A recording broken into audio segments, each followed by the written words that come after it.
The whole of Darker is about, will their relationship survive? And will it survive the emotional, psychological complexities that exist in each character and how they can work that out and change? And also a personalized threat that comes from Jack Hyde and Leela, who's a literal threat to their relationship because they're a threat to their lives. And so they become almost a symbol of the outside forces of society and stuff that would push Anna and Christian away from each other. And it's just realized in this physical threat. Her intersection with Christian just jolts her out of her own personality up to that point, and I think really energizes her to grow dramatically as a woman and her own sense of personal power.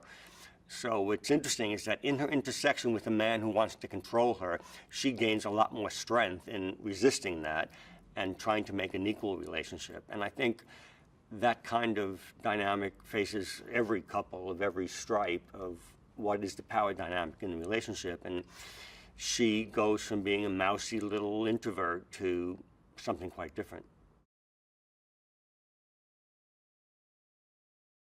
Jamie and Dakota, and this is not any exaggeration, from the very first day we shot to the last day we shot in Paris, they never had an ounce of friction between them at all over 105 days, whatever it was. And, you know, that's pretty unusual for any two actors who are in almost every scene together in the entire movie. There's always moments where somebody's in a bad mood or they don't like what the other actor's doing or this or that. There was none of that, zero.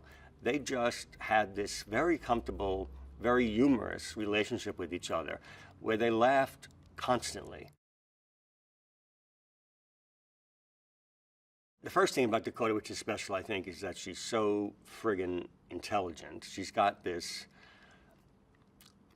I don't even know if how long she was educated for formally, but she's got super big IQ. And you can't get things past her. You can't, like, ask her to do something with a reason. She's got a meter that's very sensitive. And so she was relentless in her pursuit of trying to make this character as real and believable as could possibly be. She's also been in a few things, so she's very comfortable around the mechanics of making a movie, which is interesting. Some actors, sometimes some big experienced actors, treat the camera and the lights and everything as if they're in the way of their acting.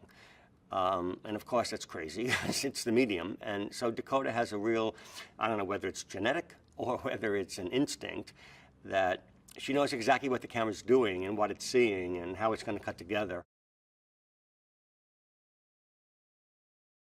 The actor is Jamie as a person who's just the most unneurotic, straight ahead, easy to laugh guy who's so unpretentious and so kind of humorlessly self-effacing that he takes the work extremely seriously. I mean, had thought through every moment of every scene and was 100% prepared every day for 100 days. And he has an incredible openness. You know, there are some actors who, when you go up and give them direction, they have one of several responses. One might be this, silence. You don't know what that means. One might be, I don't know, it's kind of a stupid idea. Or one might be, okay, cool, I'll try it.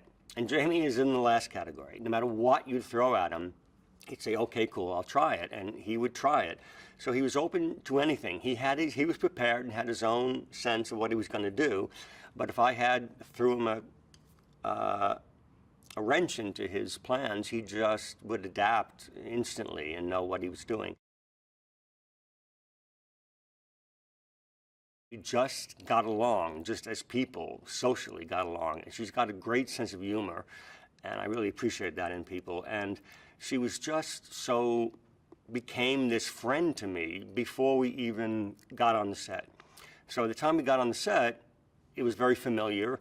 We had talked a lot by that time about the script. And so we were very much in harmony. How the fan base has spoken over social media about what they like, I definitely took advantage of that and definitely got myself immersed in fan reactions to things.